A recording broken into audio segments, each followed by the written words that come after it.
ETV ప్రేక్షకులకి నమస్కారం. Cherukuru group సమర్పించు చెప్పాలనుంది కార్యక్రమానికి స్వాగతం. గుకారో గుణాతీతః రుకారో రూపవర్జితః గుకారో అంధకారశ్చ రుకారో తన్నివారణః. అజ్ఞానం అనే అంధకారాన్ని తొలగించి జీవితాల్లో వెలుగు నింపేవారే గురువు. ఈ అక్షరాలోని లక్షణాలను సంపూర్ణంగా పుణికిపుచ్చుకున్న స్వరకర్త, సంగీత శిక్షకులు శ్రీ కోమండూరి రామాచారి గారు. రామాచారి గారు 1998 సంవత్సరంలో లిటిల్ మ్యూజిషియన్స్ అకాడమీ అనే పేరున ఒక సంస్థని స్థాపించారు. ఈ బాలగాంధర్వం ఇటీవలే 25 ఏళ్ళు కూడా పూర్తి చేసుకుంది. ఈ 25 ఏళ్లలో కొన్ని వందల వేల మంది పిల్లలకి వారు సంగీతాన్ని నేర్పించారు. బాలుగారి మాటల్లో చెప్పాలి అంటే సంగీతాన్ని నేర్చుకోవాలి అని చాలామందికి తపనే ఉంటుంది, కానీ సంగీతాన్ని నేర్పించాలనే తపన చాలా అరుదుగా ఉంటుంది. అటువంటి అరుదైన మంచి గురువుల్లో వారు ఒకరు. వారి శిష్య బృందాన్ని మనం గత 25 ఏళ్లుగా ఎన్నో కార్యక్రమాల్లో, ధారావాహికల్లో, పాటల పోటీల్లో, ఆఖరికి సినిమా రంగంలో ఇవాళ విజయవంతంగా ఉన్న చాలామంది గాయని గాయకులు వారి శిష్యులే. వారి శిష్య బృందం కేవలం రాష్ట్ర వ్యాప్తంగానో దేశవ్యాప్తంగానో కాదు, ప్రపంచవ్యాప్తంగా ఉన్నారు. వారు పిల్లలకి సంగీతంతో పాటు ఇంగితం కూడా నేర్పిస్తున్నారు.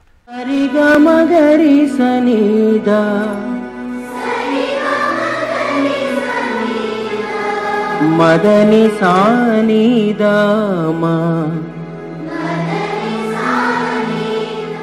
నేర్చుకోవాలన్న తపన చాలామందికి ఉంటుంది, కానీ నేర్పించాలన్న తపన ఎంతమందికి ఉంటుంది?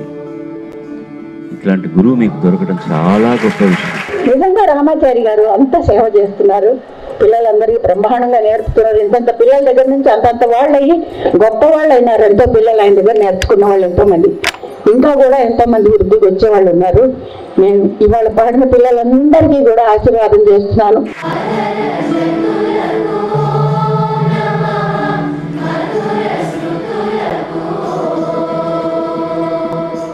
శ్రీ రామాచారి గారు ఇవాళ మనకు చెప్పాలనుంది కార్యక్రమానికి అతిథిగా వచ్చేశారు. నమస్తే సార్. నమస్కారం అండి. రామాచారి గారు, మీది ఒక సుదీర్ఘమైన 25 ఏళ్ల సంగీత ప్రస్థానం.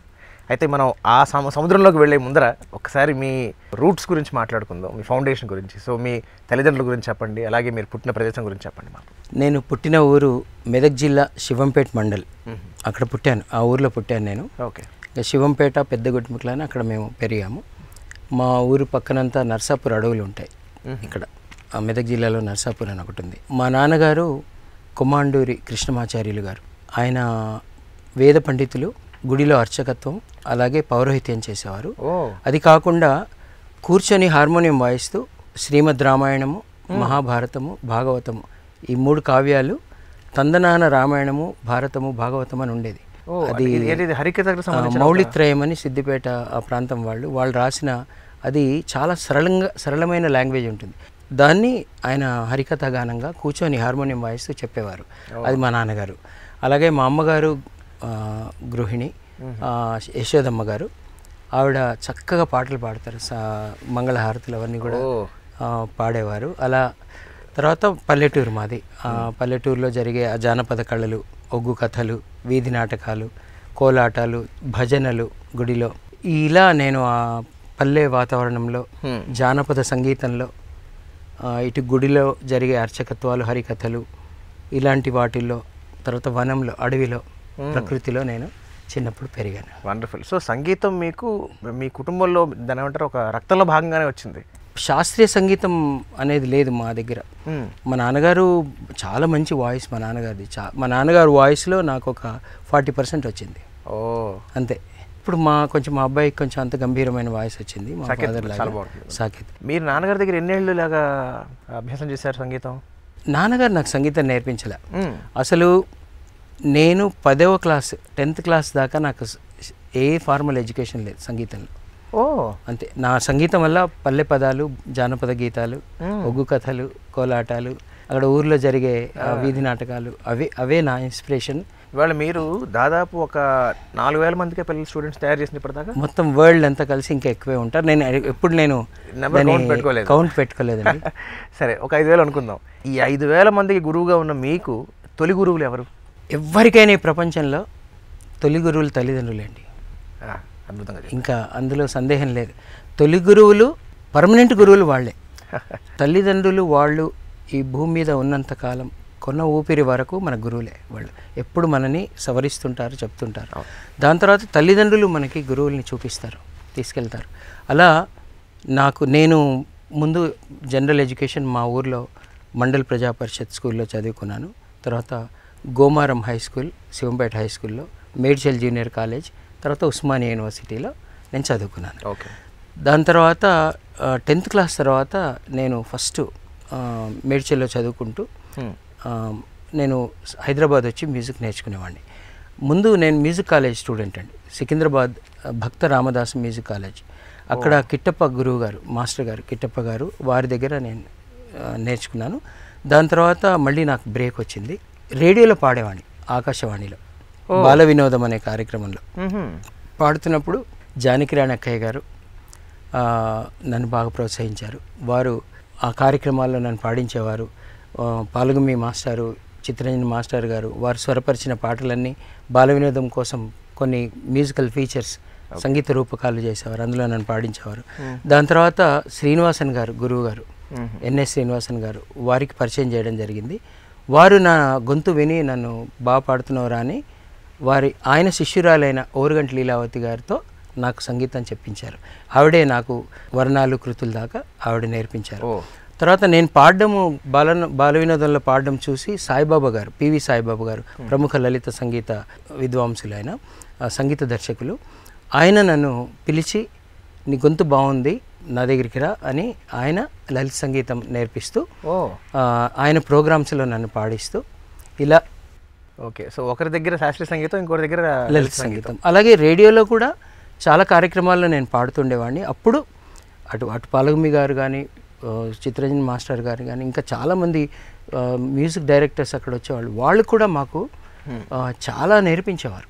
తర్వాత ప్రతిరోజు రవీంద్ర భారతి త్యాగరాయ గాన సభకి వెళ్ళి కూర్చొని పెద్దవాళ్ళంతా ఎలా మాట్లాడుతున్నారు, భాష కూడా నాకు సరిగ్గా రాకపోయేది. సో ఇవన్నీ కూడా నాకు ఒక తపన, చిన్న తపన ఏంటంటే నేను కూడా ఏదైనా నేర్చుకోవాలి అనే తపనతో నేను అలా నేర్చుకుంటూ వెళ్ళేవాడిని. కాకపోతే నాకు చిన్నప్పుడు మా నాన్నగారు పక్కన నేను వంత పాడేవాడిని, రామాయణం భారతం అవన్నీ చెప్తున్నప్పుడు నాకు తెలియని ఏజ్లోనే ఆ రామాయణం భారతం భాగవతం వాటి కథలు, వాటిలో ఉండే క్యారెక్టర్స్ అందులో కొంచెం అలా లోపలికి వెళ్ళిపోవడం మొదలెట్టాయి. దాని తర్వాత మన దూరదర్శన్లో రామాయణ్ అండ్ భారత్ అని వచ్చేది కదా, అది చూశాక అవి నాకు ఒక రకంగా మెయిన్ ఎడ్యుకేషన్ అనుకో. సార్, మీ సంగీత ప్రస్థానంలో ఒక మలుపు తిరిగిన సందర్భం ఏమిటి అంటే, మీరు పాడుతా తీగ కార్యక్రమంలో పాడడం, ఆ కార్యక్రమం ఫైనలిస్ట్గా రావడం, ఆ కార్యక్రమంలో మీకు అవకాశం ఎలా వచ్చింది, అది ఇప్పుడు ఎలా జరిగింది, కొంచెం ఆ వివరాలు మాత్రం చెప్తారా? అది ఒక పెద్ద మలుపండి జీవితంలో, పెద్ద అదృష్టం. భగవంతుడు ఇస్తాడు కదా కొన్ని అదృష్టాలు, అలాంటిది నాకు పాడుతా తీగ. నేను సంగీతం నేర్చుకుంటూ గురువుల దగ్గర అక్కడక్కడ కాంపిటీషన్స్కి వెళ్ళేవాడిని. ఆ కాంపిటీషన్స్లో నాకు ఒక చోట ఫస్ట్ ప్రైజ్ వచ్చేది, ఒక చోట సెకండ్ వచ్చేది, ఒక చోట రాకపోయేది. కానీ ప్రతి కాంపిటీషన్కి వెళ్ళేవాడిని, ఎందుకంటే నాలో బెరుకు పోతుంది.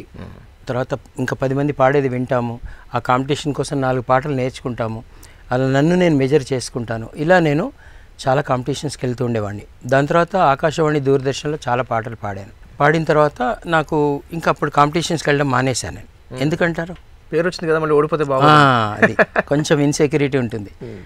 అయితే పాడుతా తీయగ ఆ మహానుభావులు రామోజీరావు గారి సంకల్పం, అది ఎంతోమంది సింగర్స్ అదృష్టాన ఆయన మైండ్లోకి వచ్చింది అది. అలాగే ఇంకో మహానుభావులు బాలుగారు, పాటల దేవుడు, మాకు వారు కండక్ట్ చేస్తున్నారు. ఇంకా మాకు పిలుపు వచ్చిందండి, బేగంపేట ఆఫీస్కి పిలిచారండి. పిలిచి మమ్మల్ని ఇలా ఆడిషన్ చేశారు, వీడియో చేసి. ఎక్కడో హైదరాబాద్ వచ్చాక బాలుగారు షోస్ అవుతుంటే కూడా ఎక్కడో ఆడియన్స్లో ఉండి ఆయన దగ్గర దాకా కూడా వెళ్ళే అవకాశం ఉండదు. అలాంటి వన్ ఆఫ్ ది గాడ్స్ మాకు ఆయన నిర్వహిస్తున్నారు. ఓకే, ఆయన పక్కన నిలబడతాం, ఆయన నన్ను పేరు పెట్టి పిలుస్తారు, ఒకసారి ఆయన ఇలా చేయేస్తారు అనే ఒక థ్రిల్లింగ్తో వెళ్ళానండి. అందులో గొప్ప సంస్థ వెళ్ళి లక్కీగా సెలెక్ట్ అయ్యానండి. పాడుతా తీగలో చాలా భయం వేసింది ఫస్ట్. ఆయన పక్కన నిలబడంగానే కాళ్ళు, అంత మహానుభావుడు పక్కన నిలబడితేనే ముందు మనం అతిగా ప్రేమించే వాళ్ళ పక్కన నిలబడితే ఒక రకమైన భయం ఉంటుంది మనకి. కానీ ఒక్క ఎపిసోడ్లో 2 ఎపిసోడ్స్లోనే మా అందరి భయం తొలగించారు ఆయన. అప్పుడు మీతో పాటు ఇంకా పాపులర్ సింగర్స్ కూడా ఉన్నారు కదా? అందరూ ఉన్నారండి, చాలామంది. ఉషా గారు అప్పుడు, ఉషా, పార్థసారథి గారు, తర్వాత గోపికా పూర్ణిమ, మల్లికార్జున్, సేమ్ బ్యాచ్, నిత్య సంతోషిని, శశికళ, కౌసల్య గారు అందరూ సేమ్ బ్యాచ్ మీరందరూ. ఎక్సలెంట్ సింగర్స్ అండి. మాకు ఫైనల్స్కి వచ్చాను నేను, లక్కీగా ఒక్కొక్కటి దాటుతూ నేను ఫైనల్స్కి వచ్చాను. ఆ ఫైనల్స్లో నేను రన్నరప్, మా పార్తు విన్నరు. సో అట్లా మాకు చాలా పేరు వచ్చింది. ఉషా విన్నరు. సో మేము ఆ పాడుతా తీగ తర్వాత మాకు అంత పేరు రాలేదండి. అంటే ఇంకా ప్రతి తెలుగు వాళ్ళ గుండెల్లోకి మేము వెళ్ళిపోయాం. అంటే పాడుతా తీగ ఫస్ట్ ఎపిసోడ్కి పాడుతా తీగ లాస్ట్ ఎపిసోడ్లో మేము పాడాక మాలో అన్ని రకాల చాలా చాలా పరిణితి చెందాం. ఏ పాడుతా తీయగాకైతే మీరు కంటెస్టెంట్గా వెళ్ళారు, అదే పాడుతా తీయగాకి ఎన్నో సీజన్ల పాటు మీరు పిల్లల్ని పంపించడం, మీ పిల్లలు గెలవడం, దాదాపు నాకు తెలిసి ఒక 8-10 సీజన్లు గెలుచుంటారు మీ పిల్లలు. అది మీ దగ్గర నేర్చుకున్నాం. అదండి, గెలుస్తున్నారు. కారుణ్య కానీ, హేమచంద్ర కానీ, గీతామాధురి కానీ, కృష్ణ చైతన్య కానీ, దీపు కానీ, ఇలాగ చాలామంది మీ దగ్గర నుంచి వచ్చిన వాళ్ళు ఉన్నారు. అసలు ఇలా సింగర్ని తయారు చేయాలి, ఒక లిటిల్ మ్యూజిషియన్స్ అకాడమీ అనేది పెట్టాలి అన్న ఒక ఆలోచన మీకు ఎప్పుడు, ఎందుకు, ఎలా వచ్చింది? Takshashila public school and all science high school అని చాలా పెద్ద స్కూల్ అండి. అక్కడ నేను వర్క్ చేస్తున్నానండి. నేను మ్యూజిక్ టీచర్గా వర్క్ చేస్తున్నాను. మ్యూజిక్ టీచర్గా వర్క్ చేస్తున్నప్పుడు మా స్కూల్లో ఒక మ్యూజిక్ గ్రూప్ని నేను తయారు చేయాల్సిన అవసరం వచ్చింది. ఏదైనా ఫంక్షన్స్ అయినా, కాంపిటీషన్స్కి అయినా, దేనికైనా పంపించడానికి. అప్పుడు నేను ఏం చేసేవాడిని అంటే ప్రతి క్లాసులో ఒక 50 మంది పిల్లలు ఉంటే అందరినీ పాడించేవాడిని. ఏదో ఒకటి పాడరా, 1 2 3 ఏదో ఒకటి పాడు అంటే ప్రతి వాళ్ళు ఏదో ఒకటి పాడేవాళ్ళు. పిల్లలు పాడుతున్నప్పుడు అందులో నాకు అటు ఇటుగా 1% 1% ఆఫ్ పిల్లల్లో ఈ శృతి కనిపించేది గొంతులో. అంటే శృత్వంగా పాడేవాళ్ళు. అంటే అప్పుడు నాకు తెలిసింది అటు ఇటుగా 1% వాళ్ళకి శృతి ఉన్న గొంతు ఉంటుంది, వాళ్ళు గాయకులు అవుతారు. మిగతా 99% ఏమవ్వాలి అంటే వాళ్ళు మ్యూజిషియన్స్ అవుతారు. అయితే ఇందులో రకరకాల స్టేజ్లు ఉంటాయి. కొంతమందికి కొంచెం పార్షియల్గా పాడగలుగుతారు, తర్వాత ఇన్స్ట్రుమెంటల్ ప్లేయర్స్ అవుతారు. కానీ కొంతమంది అద్భుతంగా పాడగలిగే ఆ గొంతులో ఆ భగవంతుడిచ్చే భగవద్దత్తమైనటువంటి కళ ఇది. అలాంటి వాళ్ళని కనుక మనము తీసుకొని అన్ని శాస్త్రాల్లాగా, అన్ని సైన్సెస్ లాగే దీన్ని ఒక ప్రాపర్గా నేర్పిస్తే మంచి సింగర్స్ అవుతారని నేను కొంచెం గమనించాను. అప్పటికే నాకు 2-3 ఎక్స్పీరియన్సెస్. ఒకటి, నేను రియాలిటీ షోలో, అంత పెద్ద మెగా షోలో పార్టిసిపేట్ చేశాను. మీ రియాలిటీ షోలో ఎలా నేను ప్రిపేర్ అవ్వాలి, ఎలాంటి పాటలు మేము సెలెక్ట్ చేసుకోవాలి, ఎలా పాడాలి, ఎలాంటి జడ్జిమెంట్ ఉంటుంది, ఇవన్నీ నాకు కొంచెం అనుభవం వచ్చింది. తర్వాత పాడతా తీగ తర్వాత ఎన్నో షోస్ చేసాం మేము, స్టేజ్ షోస్. ఆడియన్స్తో ఎలా మేము ఇంటరాక్టివ్గా పాడాలి, ఆడియన్స్ ఎలా పాడితే స్టేజ్ మీద జనరంజకంగా పాడొచ్చు. అలాగే స్టూడియోలో నేను రికార్డింగ్స్ చేసేవాడిని. నేను కోరస్ తీసుకునేవాడిని, మెయిన్స్ అని. ఒక స్టూడియోలో కోరస్ ఎలా పాడాలి, మెయిన్ సింగింగ్ ఎలా పాడాలి, ఇలా అనుభవం నాకు నేను పనిచేయడం వల్ల రావడం వల్ల అప్పుడు నేను ఎస్పీబీ గారి దగ్గరికి వెళ్ళి, సార్ నేను ఒక టీచర్ని, నేను రియాలిటీ షో నుంచి వచ్చాను, చాలా స్టేజ్ షోలో పాడాను, ఇలా సినిమా రంగంలో కూడా పనిచేశాను. ఈ అనుభవం అంతా కలిసి మీ ఆశీస్సులతో నేను సింగర్స్ని తయారు చేయడానికి ఒక స్కూల్ పెడతాను, మీరు నన్ను ఆశీర్వదించండి అని అంటే, ఆయన మంచి పని చేస్తే ఎప్పుడు బాలు ఆశీర్వదిస్తాడు అని నా తల మీద చేయబెట్టి ఆశీర్వదించారు ఆయన. కానీ నేను ప్రూవ్ చేసుకోవాలి ఆయన దగ్గర అని అప్పుడే నేను రిజిస్టర్ చేయలేదు ఈ సంస్థని. 98లో డిఫరెంట్ కాంపిటీషన్స్ దగ్గరికి వెళ్ళేవాడిని. వెళ్ళి బాగా పాడే పిల్లల తల్లిదండ్రులకి, ఏమండి నేను స్కూల్ పెడుతున్నాను, మీ పిల్లల్ని పంపించండి అని అంటే, వాళ్ళు అడ్రస్ ఇచ్చేయాలి, బాబు మేము ఆల్రెడీ క్లాసికల్ నేర్పిస్తున్నాము అడ్రస్ అని. అట్లా ఉన్న వాళ్ళల్లో నేను నాకు తెలిసిన వాళ్ళతో ప్రొఫెసర్ జీవి సుబ్రహ్మణ్యం గారు, వైస్ ఛాన్సలర్ తెలుగు యూనివర్సిటీ, వాళ్ళ ఇంట్లో ఫస్ట్ 1998 జనవరి 1 రోజు ఒక 10 మంది పిల్లలతో స్టార్ట్ చేసాం. దాని పేరు కూడా పెట్టలేదండి. ఇప్పుడు క్లాసికల్ మ్యూజిక్ సిలబస్ ఉంటుందండి. అవును, మనకి ఒక సిలబస్ పిహెచ్డి దాకా ఉంటుంది. సరళీశ్వరాల దగ్గర నుంచి మొదలెడితే మనం పిహెచ్డి దాకా, మనం డాక్టరేట్ దాకా చేయొచ్చు. లైట్ మ్యూజిక్లో సిలబస్ ఏమి ఉండదు. సో ఏం చేయాలని అప్పటి నుంచి నేను ఎప్పుడైతే నేను క్లాసెస్ చెప్పడం మొదలెట్టానో, ఎప్పుడైతే నేను టీచర్ అయ్యానో అండి, మీరు నమ్మండి, అప్పుడు నేను టీచర్ కంటే ఎక్కువ స్టూడెంట్ అయ్యాను. నాకు ఎంత వచ్చు ఎంత రాదనేది బేరీజ్ వేసుకున్నాను. అమ్మో, నేను నేర్చుకోవాలి, ముందు వాళ్ళకి నేర్పిస్తూ నేను నేర్చుకోవాలి అని నేను అప్పటి నుంచి ఇంకా సీరియస్ స్టూడెంట్ అయ్యానండి. నగుమోము గనలేని నా జాలి తెలిసి అని ఉంది. ఇదే పాట, ఇదే ఆధారం చేసుకొని చాలా పాటలు ఉంటాయి అటు ఇటుగా, అంటే ప్యూర్గా అందులో ఉంటుందని కదా, బట్ ఓవరాల్గా చూస్తే మీకు అవేరీ కనిపిస్తుంది.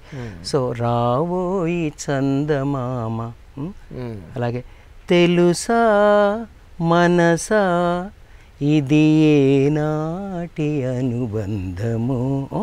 అలాగే నీ కాళ్ళని పట్టుకు వదలనన్నవి చూడే నా కళ్ళు. ఇది కూడా పేరు సాస ని సస ని సస ని సస ని స ని గా ని సాస సాస గ గ గ గ మ ప మ గ రి స ని గా ని సాస ప ప ప ప ప మ మ మ మ మ గ గ మ ప మ గ మ మ. ఇలా ఉంటుందండి. ఏ పాటలో అయినా అండి ఏదో ఒక రాగం ఆధారం చేసుకుని ఉంటుంది, ఒక తాళగతిలో ఉంటుందండి. అందుకే ప్రతి వాళ్ళు కూడా శాస్త్రీయ సంగీతం నేర్చుకోవాలి. నేర్చుకున్న వాళ్ళు అంటే శాస్త్రీయ సంగీతం నేర్చుకున్న వాళ్ళు బాగా పాడరా అంటే దైవదత్తం అండి. ఒక్కొక్కళ్ళు కోయిలకు ఎవరు నేర్పించారు శాస్త్రీయ సంగీతం? దైవదత్తంగా కొంతమంది ఎలాంటి లోపాలు లేకుండా పాడేవాళ్ళు ఉంటారండి. కానీ శాస్త్రీయ సంగీతం నేర్చుకుంటే మీకు మనం ఏం పాడుతున్నాము అనేది మనకు తెలుస్తుంది. రేపు పొద్దున ఒక ప్లేబ్యాక్ సింగింగ్ చేస్తున్నా మీకు అక్కడ ఆ కంపోజర్ నేర్పించింది టకటక మీరు రాసుకొని అది ఏ రాగంలో ఉంది, దాని ఆ రాగ ఛాయ్ ఆ రాగంలో ఎలాంటి ఫీల్ ఉంది, దాని రాగ సంచారం ఎలా ఉంది, మనం దాన్ని ఎలివేట్ చేసి పాడగలుగుతాం.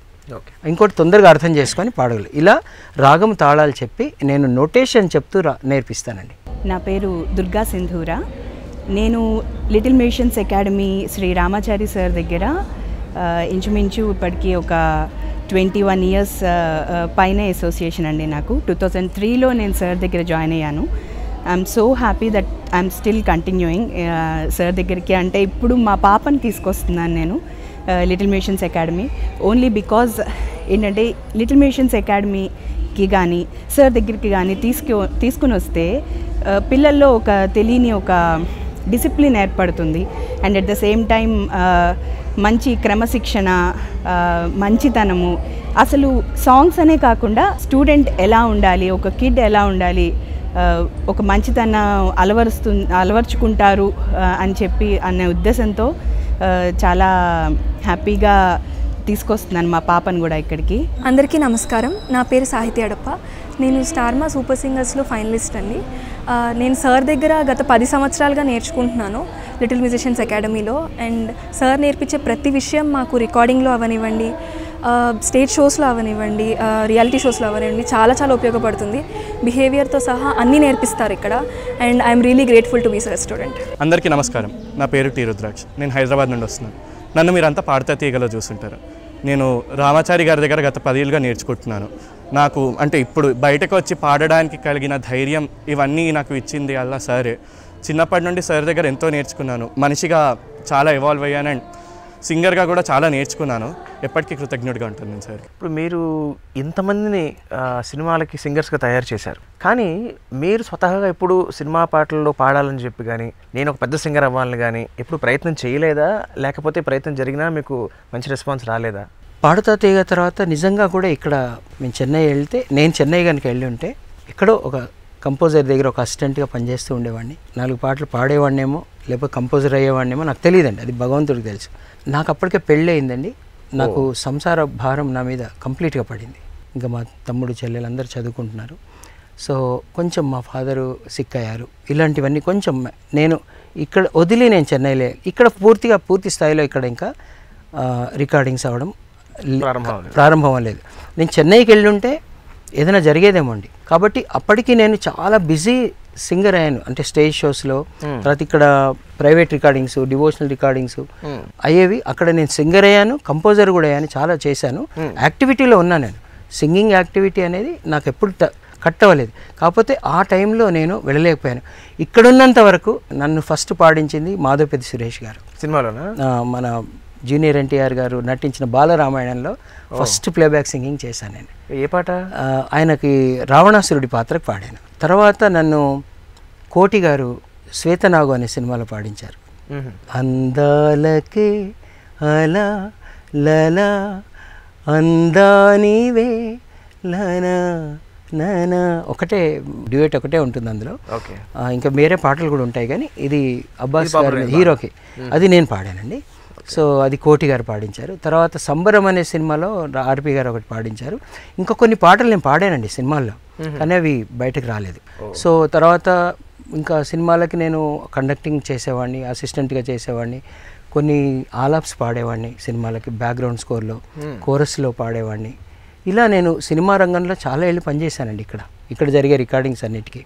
కానీ నేను ప్రధాన గాయకుడిగా సంగీత దర్శకుడిగా నేను అవ్వలేదు. దాని తర్వాత ఏమైందంటే ఎప్పుడైతే నేను ఈ మ్యూజిక్ స్కూల్ పెట్టాను అండి, ఇంకా కంప్లీట్ నా ఫోకస్ అంతా దీని మీదకి వచ్చేసింది. మీకు ఎలా అనిపిస్తుంది మీ దగ్గర నేర్చుకున్న పిల్లలు? అంటే మీరు ఒక ఫుల్ టైం సింగర్ అవ్వలేకపోయినప్పటికీ కూడా మీరు తయారు చేస్తున్నారు. సో మీ పిల్లలు ఇప్పుడు ఒక సినిమాలో ఒక సూపర్ హిట్స్ పాట పాడినప్పుడు అయితే ఒక అవార్డు తీసుకున్నప్పుడు మీకు బాగా ఇష్టమైన సంగీత దర్శకుడి దగ్గర లేకపోతే ఇష్టమైన సింగర్తో పాట పాడుతున్నప్పుడు మీకు అనుభూతి ఎలా అనిపిస్తుంది? డెఫినెట్లీ అండి.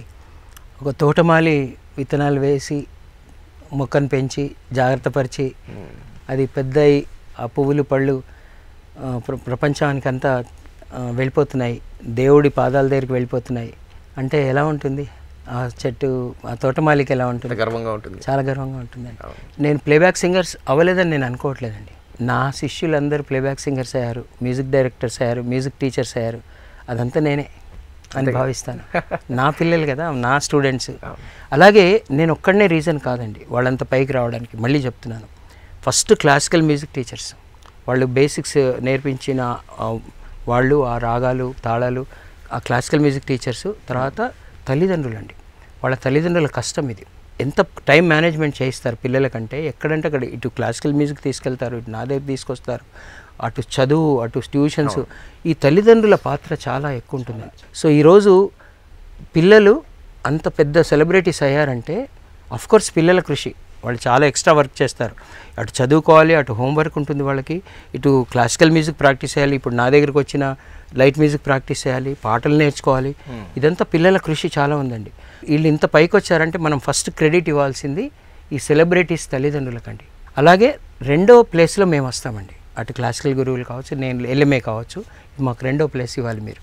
సో అటు తల్లిదండ్రులు గురువులు కలిసి ఆ పిల్లల్ని ఆ స్థాయికి తీసుకొస్తారు. ఎలా సాధ్యపడుతుంది సార్? 26 సంవత్సరాలుగా నిర్విరామంగా ప్రతి ఆదివారం ఇలా చెప్పడం, అందులోనూ పైగా మీరు ఉచితంగా చెప్తున్నారు. మీరేమో డబ్బులు తీసుకొని చెప్పట్లా, అసలు ఉచితంగా చెప్పాలన్న ఒక ఆలోచన ఎందుకు వచ్చింది? అండ్ దానివల్ల మీకు ఇప్పుడు ఎంత కాదన్నా దానికి ఒక ఖర్చు ఉంటుంది. దానికి అదిగాక మీరు చాలామంది పిల్లలకి మీరు ట్రాన్స్పోర్ట్ కూడా ప్రొవైడ్ చేస్తుంటారు, వసతి ప్రొవైడ్ చేస్తుంటారు. అంటే ఉచితంగా చెప్పడమే కాకుండా ఇవి కూడా చేస్తున్నారు. మరి మీకు అది ఎక్కువ బర్డెన్ అవ్వట్లేదా? అసలు ఇది చేయాలన్న స్టార్ట్ ఎలా వచ్చింది మీకు? నేను చెప్పాను కదా, నేను ఆల్ సైన్స్ హై స్కూల్లో పనిచేసేవాడిని. మా మిసెస్ లెక్చరర్గా పనిచేసేది. నాకు ఒక బ్యాండ్ ఉండేది, ఆర్కెస్ట్రా, ద మ్యూజిక్ గ్రూప్ అని. అలాగే రికార్డింగ్స్కి వెళ్ళి నేను సంపాదించేవాడిని. నేను ఇటు నాకు శాలరీ వచ్చేది, రికార్డింగ్స్ షోస్లో నేను డబ్బులు తీసుకునేవాడిని. అయితే మా గురువులు అందరూ కూడా నాకు ఉచితంగా నేర్పించారు. నా గురువులు నా దగ్గర డబ్బులు తీసుకోలే, ఉచితంగా నేర్పించారు. అలాగే భగవంతుడు నాకు మంచి జన్మనిచ్చాడు, మంచి తల్లిదండ్రులని ఇచ్చాడు, మంచి గురువులని ఇచ్చాడు, మంచి సొసైటీ ఇచ్చాడు. సొసైటీలో కూడా ఎంతోమంది నాకు ఎంతో హెల్ప్ చేశారు. ఓకే, నెగిటివ్ సైడ్ నేను మాట్లాడను, ఉంటాయి ప్రతి వాళ్ళకి, కొంత కష్టపెట్టే వాళ్ళు కూడా ఉంటారు ప్రతి జీవితంలో. ఆ కష్టపట్టే వాళ్ళకి కూడా నేను థ్యాంక్స్ చెప్తాను, ఎందుకంటే వాళ్ళ కష్టపెట్టినప్పుడు ఇంకా నేను గట్టిపడ్డాను. So they also taught me. ఉంటాయి ప్రతి వాళ్ళకు ఉంటాయి, కానీ ఎక్కువ శాతం నాకు నన్ను ఆశీర్వదించిన వాళ్ళే ఉన్నారు, నన్ను ప్రేమించిన వాళ్ళే ఉన్నారు, నాకు హెల్ప్ చేసిన వాళ్ళే ఉన్నారు. ఈ సొసైటీ ఎంతో ఇచ్చింది, ఈ ఛానల్స్ ఎంతో ఇచ్చాయి, ఇండస్ట్రీ ఎంతో ఇచ్చింది. సో హౌ టు థ్యాంక్, మనకు థ్యాంక్స్ గివింగ్ అని చేస్తారు. How to thank God, how to thank parents, gurus, society అనేది నాకు ఒక థాట్ వచ్చింది. ఇప్పుడు ఈ అవసరం కూడా వచ్చింది కదా, సరే నేను పండిద్దాం పంట. నేను బాలుగారి దగ్గరికి వెళ్ళి ఇదే క్వశ్చన్ అడిగాను, సార్ ఇక్కడ సింగర్స్ చిన్నపిల్లల్ని నేను తయారు చేద్దాం అనుకుంటున్నాను. ఏంటంటే మనకి లేకపోతే ఏం చేస్తాం, ఇంకోళ్ళ దగ్గర నుంచి అప్పు తీసుకుంటాం, లేకపోతే మనం తయారు చేసుకుంటాం, మనం పండించుకుంటాం. సో పండించుకుంటే ఎలా ఉంటుందని అడిగాను నేను. అంటే పండించు బాబు, నేను ఉన్నాను కదా, నేను ఎప్పుడు నీకు తోడు ఉంటానని. ఆయన నిజంగా కూడా అంతా మెంటర్గా మాకు గైడింగ్ ఫోర్స్గా ఉండి నాకు ఎప్పటికీ ఆయన నీడలోనే మేము పెరిగాం. ఇలా పండిద్దాం అనుకున్నప్పుడు ఏమైందంటే నేను ఒక పర్పస్ కోసం పెడుతున్నాను. అంటే నేను సింగర్స్ని తయారు చేయాలి, మన తెలుగు రాష్ట్రాల్లో గాయకుల్ని తయారు చేయాలి, అది నా టాస్క్, ఒక కసి, నేను చేయాలి. ఎప్పుడైతే ఇప్పుడు నేను కమర్షియల్గా నాన్ కమర్షియల్గా ఉన్నాను అనుకోండి, నాకే ప్రాబ్లం ఉండదు. నేను చాలా జాగ్రత్తగా నేను సెలెక్ట్ చేసుకోగలను. ఆ వజ్రాలను తవ్వి తీసుకొని అసలైన వజ్రాలని నేను సానబట్టి కోహినూరు వజ్రాలుగా చేయగలను. ఎప్పుడైతే ఇది సామాన్యంగా జరిగేదండి, ఎప్పుడైతే when I pay you I demand. So ఇక్కడ అది ఉండదండి, నాకు ప్రాబ్లం ఉండదు. నాకేంటంటే నేను చాలా జాగ్రత్తగా నా కంట్రోల్లో ఉంటుంది ఎవ్రీథింగ్. నేను చక్కగా వాళ్ళని తయారు చేస్తాను, అందులో గ్రేడ్స్ ఇస్తాను, grade 1, grade 2, grade 3, professional, elite grade, elite 1, elite 2 అని ఇస్తాను.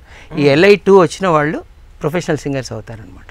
అంత పర్ఫెక్ట్గా ఇలా ఒక పద్ధతి ప్రకారం జరుగుతుంది. ఒకటి, నా గురువులు నా దగ్గర డబ్బులు తీసుకోలేదు, సొసైటీ ఎంతో హెల్ప్ చేసింది.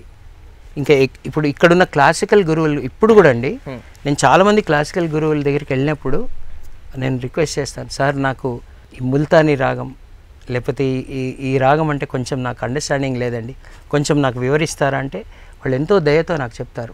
నేను ఏదైనా కంపోజ్ చేసేటప్పుడు నేను అడుగుతానండి, నాకు వీళ్ళందరూ నాకు ఫ్రెండ్సే, అలాగే నా తరం గురువులు నా ఫ్రెండ్స్, మాకంటే ముందు వాళ్ళు మా గురుతుల్యులు, వాళ్ళ ఎవరి దగ్గరికి నేను వెళ్ళి ఆశ్రయించినా నాకు వాళ్ళు ఎక్స్ప్లెయిన్ చేస్తారండి.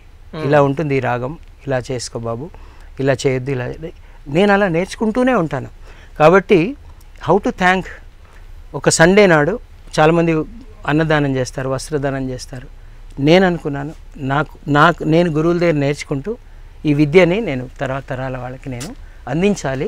This is my thanks giving to the God, parents, gurus, society. అంటే మీరు ఈ ప్రస్థానంలో కొనసాగిస్తూ ఉండగా మీ పిల్లలు కూడా మెల్లమెల్లగా సింగర్స్ అవ్వడం ప్రారంభమయ్యారు. వాళ్ళు కూడా చాలా మంచి పొజిషన్లో ఉన్నారు, సాకేత్ కానీ సోనీ కానీ మీ పిల్లలిద్దరు కూడా. సో వాళ్ళని చూస్తే మీకు ఇప్పుడు ఎలా అనిపిస్తుంది? అండ్ అలాగే మీ కుటుంబంలో మీరు కాకుండా, మీ పిల్లలు కాకుండా ఇంకా కళాకారులు ఇంకెవరైనా ఉన్నారా? మా తమ్ముడు లక్ష్మణాచారి బాగా పాడతాడు, పాటలు రాస్తాడు, మంచి ఇప్పుడు టీచర్గా పనిచేస్తున్నాడు. అక్కడ పిల్లలకి తనే రాసి మంచి స్ఫూర్తిదాయకమైన పాటలు రాసి పాడిస్తుంటాడు. తర్వాత క్లాసికల్ మ్యూజిక్ నేర్పిస్తాడు, బేసిక్స్. సో మా పిల్లలు సాకేత్ కుమాండూరి, సోనీ కుమాండూరి, వాళ్ళిద్దరు ప్లేబ్యాక్ సింగర్స్గా వాళ్ళు కృషి చేస్తున్నారు. Struggling, they are learning and trying to be good singers. So Saketh music direction కూడా చేస్తాడు, తర్వాత ఆడియో ఇంజనీర్, తను ప్రోగ్రామర్ కూడా. సో ఇలా సంగీతంలో అలా వాళ్ళ కృషి వాళ్ళు చేస్తున్నారు.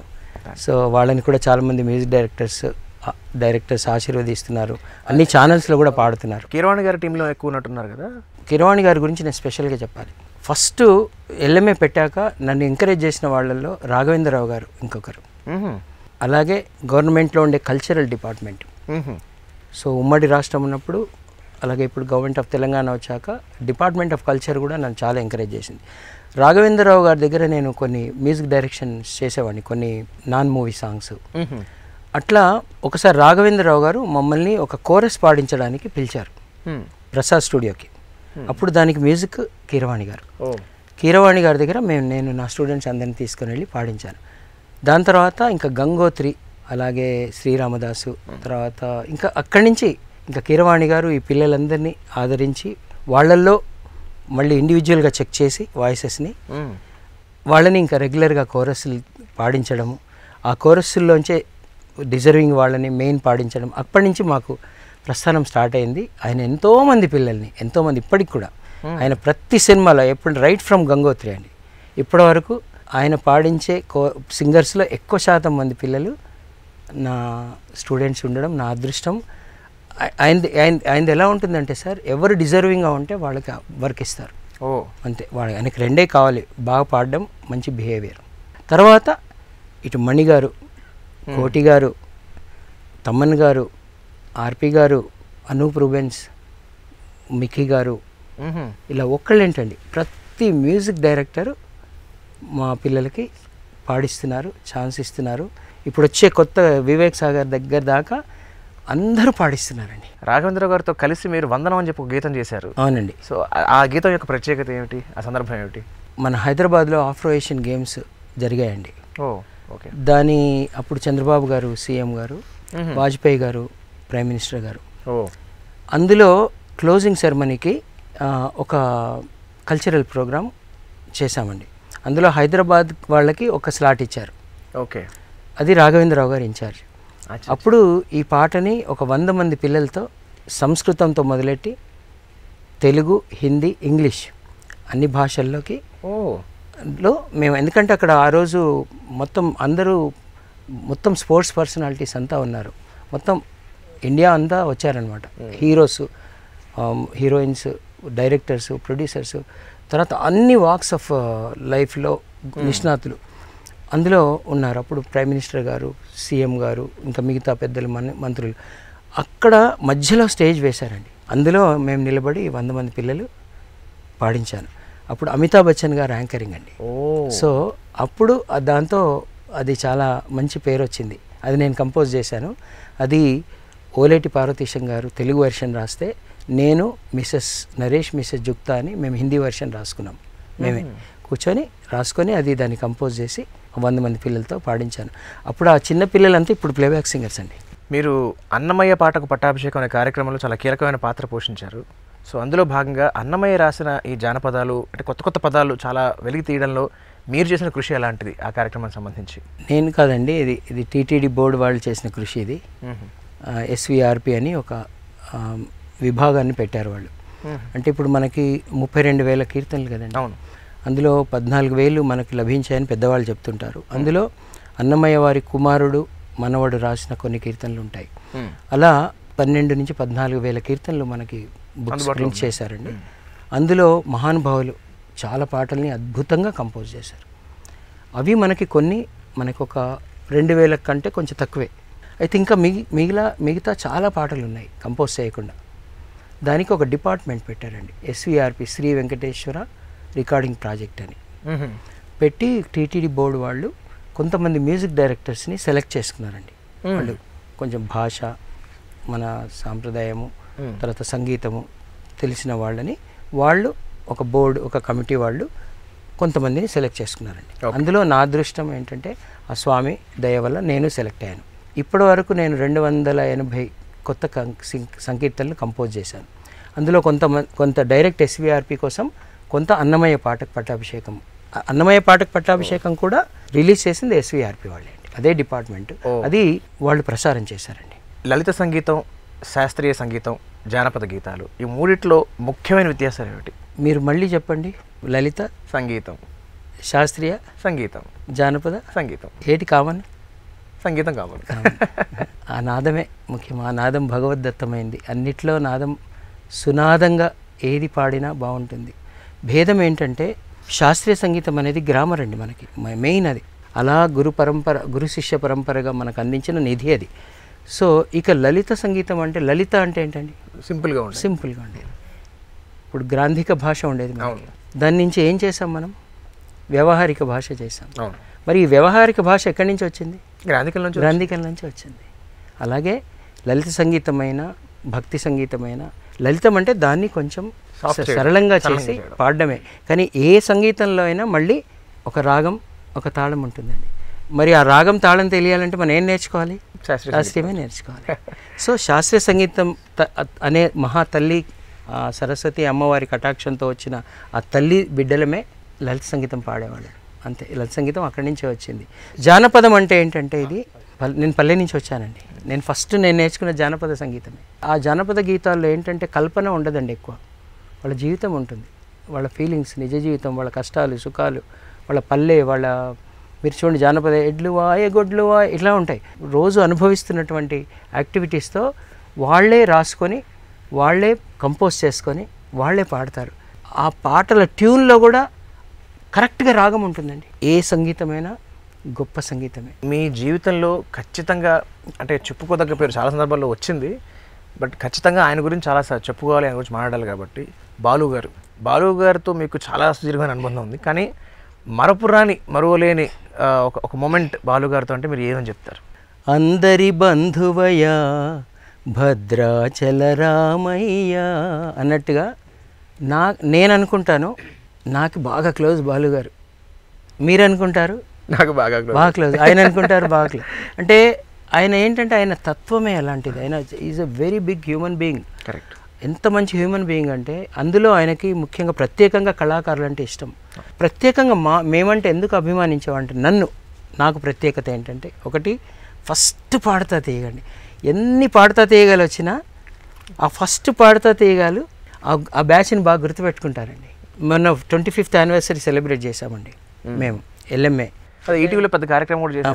పెద్ద కార్యక్రమం చేశాము. ఫస్ట్ నేను పెద్ద ఆయన దగ్గరికి వెళ్ళానండి, శ్రీ రామోజీరావు గారి దగ్గరికి. నేను అనుకున్నాను ఒక్కసారి ఇలా ఆయన దర్శనం చేసుకొని ఒకసారి దండం పెట్టి ఆయన బ్లెస్సింగ్స్ తీసుకొని ఇలా 25th యానివర్సరీ సార్ మీరు బ్లెస్ చేయండి అని జస్ట్ వెళ్ళాను. మా అదృష్టం ఏంటంటే ఆయన మమ్మల్ని కూర్చోబెట్టుకొని 25 minutes మమ్మల్ని కూర్చోబెట్టుకున్నారు ఆయన దగ్గర. ఆయన పాడుతా తీగ ఎలా స్టార్ట్ అయింది, అలా ఆయన మైండ్లోకి ఎలా వచ్చింది అన్నీ ఆయన ఎలా చెప్తున్నారండి. ఎన్ని విషయాలు నేను ఎక్స్పెక్ట్ చేయలేదండి. ఎందుకంటే మేము ఫస్ట్ పాడుతా తీగవాళ్ళమండి. మేమంటే కొంచెం ప్రత్యేకమైన అభిమానం ఈటీవీ పెద్దలందరికీ ఉంది. నేను అందుకే మొన్న కార్యక్రమానికి బాపినేడు గారి దగ్గరికి వెళ్ళి అడిగినా ఆయన వెంటనే నాకు ఎంత సహాయం చేశారంటే అద్భుతమైన కార్యక్రమాన్ని 4 గంటల పాటు చూపించారండి. ఆ కార్యక్రమం LMA 825 బాలగాంధర్వం అనే ప్రోగ్రాం కింద ఈటీవీలో ప్రసారమైన ఆ కార్యక్రమం చూసి ఎంతోమంది మనకి ఇప్పుడు ఫండ్ రైజింగ్కి మనకు హెల్ప్ చేస్తున్నారండి. వండర్ఫుల్. ఎంతోమంది USA నుంచి వచ్చి మాకు సంబంధం లేని వాళ్ళండి. USA నుంచి ఇండియాకి వచ్చారండి. వచ్చి మా క్లాస్కి వచ్చారు.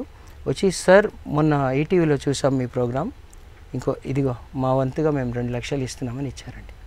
వండర్ఫుల్. సో ఇలా ఒక ట్రస్ట్ అండి, ఇది మనకి ఒక ట్రస్ట్ చేశాము. ఈ ట్రస్ట్ ద్వారా ఫస్ట్ ఫండ్ రైజింగ్ షో కూడా మళ్ళీ మాకు బాలుగారే చేసి ఇచ్చారు.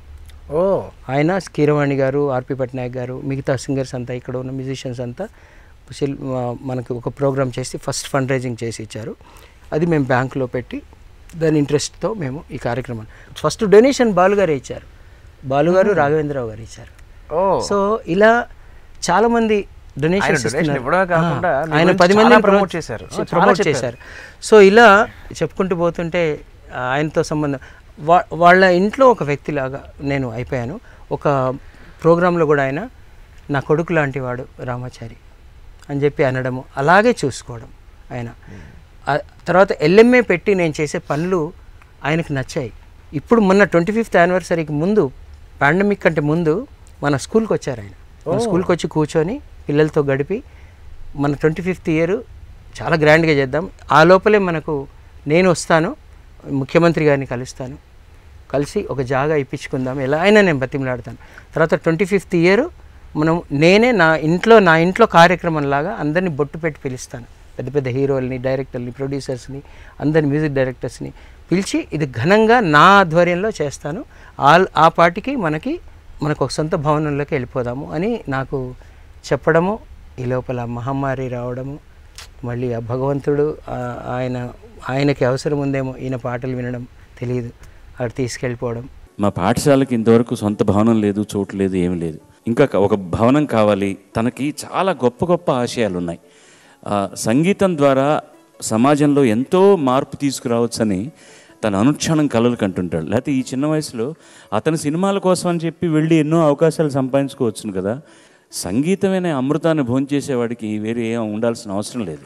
అతను తినడం కాకుండా అందరికీ పంచుతున్నాడు. అది చిన్న వయసులో ఇంత గొప్ప హృదయం ఉండడం అనేటటువంటిది అది జన్మ సంస్కారం. He's born to be like this. దీన్ని ఈ కార్యక్రమం కోసమే అతను పుట్టాడు అనుకుంటున్నాను. నేను వదాన్యులను కోరేది ఏమిటంటే ఈ పవిత్రమైనటువంటి ఈ బాల సరస్వతులు అందరి ముంగిట నిలబడి నేను అక్షరం సాక్షిగా చెప్తున్నాను, మీరు ఇచ్చే ప్రతి పైసా కూడా మన సమాజానికి భవిష్యత్తులో ఒక అద్భుతమైనటువంటి మార్పును తీసుకురావడానికి చిన్న ప్రక్రియ ద్వారా ఉపయోగపడుతుంది తప్ప వేరే దుర్వినియోగం చేయబడదని మాత్రం సవినయంగా మనం చేసుకుంటూ ఈ యోగ్యుడికి ఒక మంచి యోగం మన ద్వారా దొరకాలని నేను భగవంతుని ప్రార్థిస్తున్నాను. అయితే ఇప్పుడు మీ ఫండ్ రైజింగ్ది అంటే ఒకవేళ ఫండ్ ఎవరైనా డొనేట్ చేయాలన్నా ఎలా చేయాలి ఎవరన్నా, అండ్ మీ రిక్వైర్మెంట్ ఎంతవరకు వచ్చింది, ఎంతవరకు మీట్ అయ్యారు? మన షో చేసాం కదండి, మన ఆ షోలో చినిజేరు స్వామివారు అలాగే రామేశ్వరరావు గారు ఆయన మాకు కొంత స్థలం ఇస్తాని చాలా రోజుల క్రితమే చెప్పారండి. ఇక ఆ స్థలంలో మేము ఒక మంచి మ్యూజిక్ స్కూల్, అద్భుతమైన అంటే ఒక auditorium, class rooms, library, archives, తర్వాత గెస్ట్ రూమ్స్. ఇప్పుడు ఎవరైనా ఫారెన్ నుంచి వస్తారు, మన దగ్గరే ఉండి ఓ 10 రోజులు నేర్చుకొని వెళ్ళిపోవచ్చు. ఇలా ఒక అద్భుతమైనటువంటి బిల్డింగ్ కట్టుకొని దాన్ని ఒక బెస్ట్ మ్యూజిక్ రీసెర్చ్ సెంటర్గా మనం తయారు చేయాలి. ఇంకా ఇప్పుడు ఆదివారమే జరుగుతుందండి. ఇప్పుడు అంతకుముందు మేము ఆంధ్ర మహిళా సభ అని ఉండేది, AMS కాలేజ్ అని, దుర్గాబాయి దేశ్ముఖ్, అక్కడ మేము మ్యూజిక్ క్లాసెస్ నిర్వహించేవాళ్ళం. రెంట్కి తీసుకున్నాము, వాళ్ళు కూడా చాలా దయతో నామినల్ రెంట్కి ఇచ్చారు. దాని తర్వాత ఇప్పుడు సురభి వాణిదేవి గారు, భారత గ్రేట్ ప్రైమ్ మినిస్టర్ గారు, PV గారి అమ్మాయి, ఆవిడ మేము ఇట్లా ఉచితంగా క్లాసులు చెప్తున్నాము, ఇలా చేస్తున్నామని చాలా సపోర్ట్ చేస్తూ వాళ్ళ కాలేజీలో మాదాపూర్లో ఒక హాల్ మాకు ఎవ్రీ సండే చేసుకోవడానికి ఫ్రీగా ఇచ్చారండి. ఇక్కడి నుంచి నీ సొంత భవనంలోకి వెళ్ళి బాబు అని చెప్పారు ఆవిడ. సో ఇప్పుడు నేను సొంత భవనంలోకి వెళ్ళడానికి ఫండ్స్ రేజ్ చేస్తున్నాం. మాకు ట్యాక్స్ ఎగ్జెంప్షన్ ఉంది ఇక్కడ. తర్వాత సిఎస్ఆర్ అని ఒకటి ఉంటుందండి, కంపెనీస్ కార్పొరేట్ సోషల్ రెస్పాన్సిబిలిటీ. అలాగే ఎఫ్సిఆర్ఏ ఉందండి. మాకు అన్నీ ఉన్నాయి. ఎవరు మాకు డొనేషన్ ఇచ్చినా ఈ ప్రపంచవ్యాప్తంగా ఈ కార్యక్రమం చూస్తున్న వాళ్ళు ఇప్పటికే చాలామంది మాకు డొనేషన్స్ ఇచ్చారండి. ఇంకా మాకు కావాలి, అది నిర్మించుకోవాలంటే ఇంకా మాకు ఒక పెద్ద మొత్తంగానే కావాలి. వీలుంటే 2 ముఖ్యమంత్రులను కలవడం, వాళ్ళని అర్థించి హైదరాబాద్లో ఒక సెంటరు, అమరావతిలో ఒక సెంటర్ పెట్టి మన తెలుగు వాళ్ళకి ఇంకా విస్తృతంగా, ఇప్పుడు సండేనే అవుతుంది కానీ ప్రతిరోజు కూడా మనం డిఫరెంట్ ఇంకా ఫ్యాకల్టీస్ని పెట్టి ఈ సంగీతాన్ని, అంటే మన శాస్త్రీయ సంగీతం, లలిత సంగీతం, సినిమా సంగీతం, జానపద సంగీతం, పల్లె పదాలు, బాలగీతాలు, వీటన్నిటిని కూడా మనం అక్కడ లైబ్రరీ ఆర్కైవ్స్లో భద్రపరిచి నాకు వచ్చినంత నేను నేర్పిస్తూ, నాకు రానివి పెద్దవాళ్ళతో నేర్పింపజేస్తూ, ఇలా దాన్ని ఈ పరంపరని మనకున్న సంగీత సాహిత్య సంపదని తర్వాత తరాల వాళ్ళకి అందించాలని ఒక సంకల్పం నాకుంది. చివరిగా మీ భవిష్యత్ లక్ష్యాలు ఏమిటి సార్? ఇంకా భవిష్యత్ లక్ష్యం ఏంటంటే మన తెలుగు రాష్ట్రాల్లో మంచి సంగీతానికి సంబంధించిన ఒక రీసెర్చ్ సెంటర్ ఏర్పాటు చేయడం, అలాగే మనకున్న సంగీతం సాహిత్యం అన్ని జానర్స్ ఆఫ్ మ్యూజిక్, ఒకటి కాదండి, అన్ని జానర్స్ ఆఫ్ మ్యూజిక్ని పిల్లలకి మోటివేట్ చేస్తూ దాని విలువలు తెలియజేస్తూ, అటు మన మంచి సాహిత్యం మంచి సంగీతాన్ని ఆ పిల్లల్లో వాటి విలువల్ని ఇన్కల్కేట్ చేయడానికి నాకున్నంతలో నేను కృషి చేస్తాను. నాకంటే పెద్దవాళ్ళని అడిగి వాళ్ళ సహాయం తీసుకొని కూడా కృషి చేస్తాను. సీనియర్ సిటిజన్స్కి కూడా ఒక ప్లేస్లో, ఒక సముదాయంలో ఇటు పిల్లలకు నేర్పిస్తూ, నేను నేర్చుకుంటూ పిల్లలకు నేర్పిస్తూ, ఆ పెద్ద మ్యూజిషియన్స్ అందరికీ నాకున్నంతలో సేవ చేసుకోవాలి. ఈ ఫైన్ ఆర్ట్స్లో సంగీతం అనే శాఖలో నేను ఒక చిన్న ఉపాధ్యాయుడిగా నా వంతుగా నేను తర్వాత తరాల వాళ్ళకి ఈ సంగీతాన్ని, దాని గురించిన విలువల్ని వాళ్ళకి నేను మోటివేట్ చేయడానికి ప్రయత్నిస్తాను. అది నా జీవిత లక్ష్యం, ఇంకేం లేదండి. ఇంకా నేను కొన్ని వేల మందికి నేను నేర్చుకుంటూ వాళ్ళకి నేర్పించాలనే తపన ఎప్పుడూ ఉంటుంది నాకు. చాలా అద్భుతంగా చెప్పారు సార్. చాలా గొప్ప సంకల్పం ఇది, ఉత్కృష్టమైన సంకల్పం. సో భగవంతుడు మీకు ఇంకా చక్కటి ఆరోగ్యాన్ని ఇచ్చి, ఆయుష్ని ఇచ్చి, మీ వల్ల ఇంకా చాలామంది జీవితాల్లో వెలుగు నిండాలని, అలాగే మీ లక్ష్యాలను నెరవేరాలని మనస్ఫూర్తిగా కోరుకుంటూ మరొక్కసారి మా చెప్పాలని కార్యక్రమానికి చేసినందుకు చాలా థ్యాంక్ యూ. మరొక్కసారి ఈటీవీ ప్రేక్షకులందరికీ, అలాగే ముఖ్యంగా నా జీవితంలో మర్చిపోలేని మా ఈటీవీకి నేను నిజంగా మనస్ఫూర్తిగా నమస్కారాలు తెలియజేస్తూ చాలా కృతజ్ఞతలు.